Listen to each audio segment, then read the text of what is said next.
Hey, what is going on, guys? Welcome everyone back to another Call of Duty Black Ops 4 video. Hopefully you're all enjoying your day. As you can see by the title of today's video, I'm going to be going over some things that they should completely remove or fix within the Call of Duty Black Ops 4 beta. So during the beta, maybe we can get some awesome changes that will actually improve the game, or when the final game comes out, we don't have these little annoying things to keep pestering the game. But I will say is that the game is very good so far. I do like it.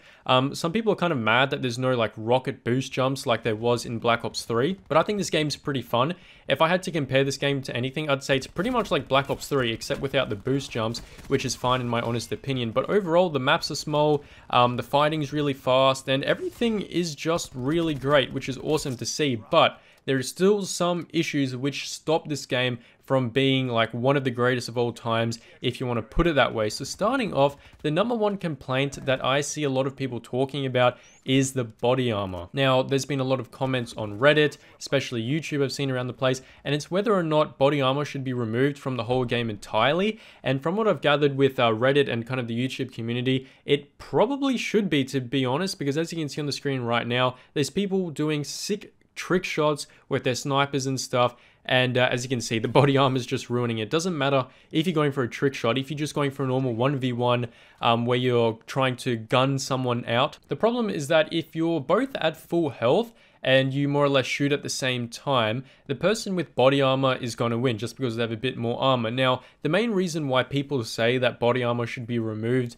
from Black Ops 4 altogether is, number one, it's pretty much like Juggernaut from COD 4, but it's not only that, it's just that there's nothing to counter it. Because if you remember back in COD 4, when Juggernaut was first released, I believe there was stopping power. So stopping power was a way to counter it, because with stopping power, you could actually penetrate the Juggernaut a bit easier, and overall it was a nice counterbalance to Juggernaut. Now in this case, in Black Ops 4, we don't have a stopping power type perk or anything along those lines, and they kind of need to develop something like that if it is going to be truly balanced, because people with body armor can more or less shred anyone without it.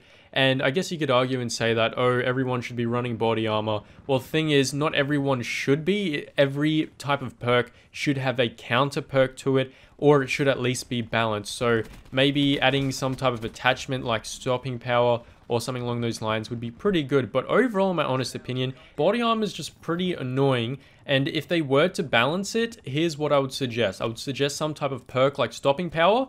That would actually increase the overall health of everyone in the game, I guess.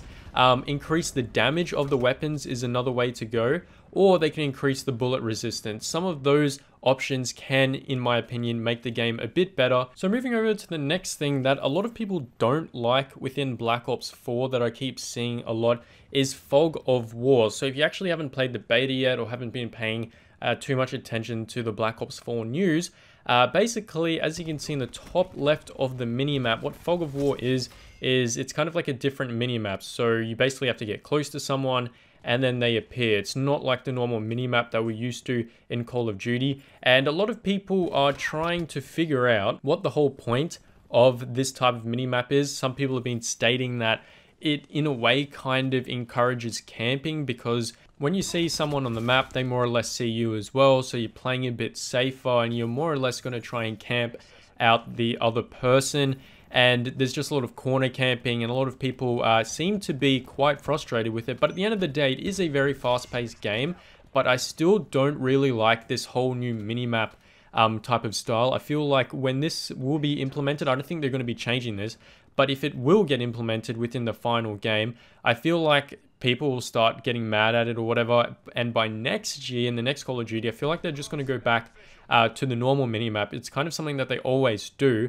And to be honest, I think Fog of War is just kind of stupid for like the whole new minimap redesign. It should just be the normal minimap that we're used to. And in a way, it's kind of confusing a lot of people. But basically, my honest opinion, I think it just, in a way, does encourage camping, playing a bit of safe. But although you can run Ghost, so you can be a bit immune to the Fog of War. But overall, I think they should just put it back to the normal minimap. I think it's just better overall. So nonetheless, let's get right into the next thing that they should be changing or removing within Call of Duty Black Ops 4. So the next thing we're going to be looking at is score streaks. So some people have been complaining that score streaks are bad, but we're not going to be looking at that just yet. We're going to be looking at how you actually use your score streaks. So if you've played Call of Duty before, as we all have, you have to more or less press right on the D-pad to select your score string, and it's always been on the D-pad, but for some weird reason in this Call of Duty, they decided to change it to triangle. Now, your Xbox users haven't played the beta yet, but it's pretty much going to be the Y button for you guys on your controller. And to be honest, I don't understand why they had the need to change it. I always have an instinct to press the D-pad straight away. And some people have been saying that the reason behind the triangle is so they can keep moving while calling in streaks, such as like the UAV and the attack helicopter. Whereas if you were to actually use the D-pad, your thumb is off to the left stick, so you're standing still. But then again, I guess you can run and press the D-pad at the same time. I don't know, I think it's kind of an annoying mechanic. And some people have been saying that they don't like D-pads because they have to move their whole thumb over to the other side of the controller and it wastes time. So I kind of understand that argument, but I think just changing up all these mechanics is a bit too soon, especially when they're changing multiple things at once. But I guess a lot of people, including myself, can get used to this mechanic. I personally just still prefer the normal D-pad usage because it's just much better and we're just used to it. Overall, let me know what you guys think about the D-pad. Do you think it should be the D-pad or the triangle/Y button on your controller?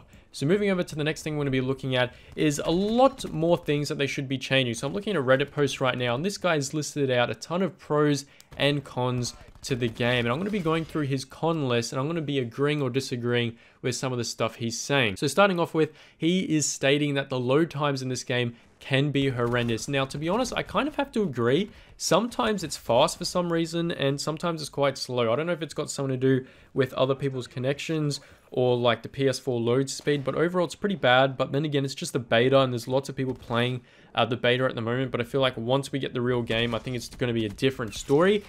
He then says that the game has crashed on him a couple of times. I can't really agree with that because I haven't seen that happening with my console, but let me know what you guys think. He says that the frame rate is an issue sometimes, especially in the menu. Sometimes I have to agree with that, because sometimes in the menu when I go to different places, it takes a few seconds and then it hovers over or goes to that area, which is a little bit annoying. He then states that the menu design is ugly and counterintuitive. I have to agree, I really don't like the layout, to be honest. He says that the cursor system feels awkward sometimes. I think use of directional pad should be allowed as well. Definitely have to agree. If they're going to be adding in any type of system where you have to move around, whether it be a cursor or not, D-pad definitely has to be there, because D-pad's just one of the most recognizable ways to move around when selecting menus and stuff like that.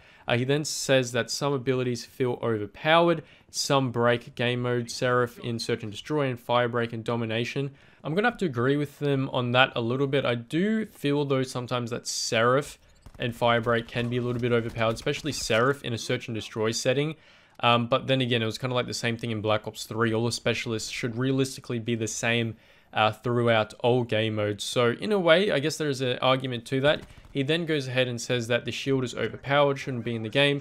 He's referring to the body armor, which I 100% agree, that should be taken out, or at least some type of perk like stopping power being added in. He says that the kill time should be reduced slightly. I mean, I think it's pretty fast as it is, how fast you die. I think he means reduced as in the body armor. Maybe that should be reduced a bit more. If he's talking about that, then I definitely agree. He then states that enemies should be made to stand out a bit better. I kind of have to agree with that. Sometimes I feel like my teammate is walking besides me, but it actually ends up being an enemy running in a different direction. So I don't know how they're really going to fix that. Maybe they could add in, or more specifically, just change the enemy tag above their head so it stands out a bit better. He then states that killstreaks should be more powerful, with some being cheaper, like the UAV. Given that the whole system is based on Fog of War, I think that UAV definitely should be cheaper. He then says little details should be improved upon, and he says Fog of War feels pointless, doesn't understand the point of it. I have to agree with that. I don't understand why they needed to add that in or edit the minimap in general. And overall, he states that the game is a solid 6 out of 10. And to be honest, that's a pretty good benchmark to put the beta. I'd probably put it at a 6 or a 7 as well. Most of the cons I have to agree with.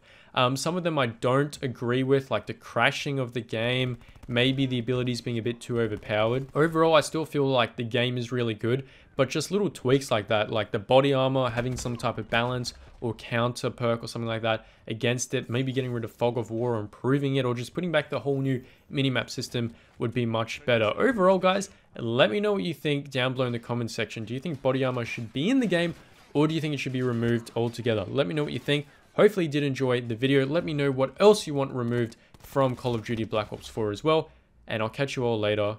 Globe out. Don't fly around my signal. Don't fly around my signal. Don't fly around my signal. I'll rearrange your dinner. Could be my house, you look like the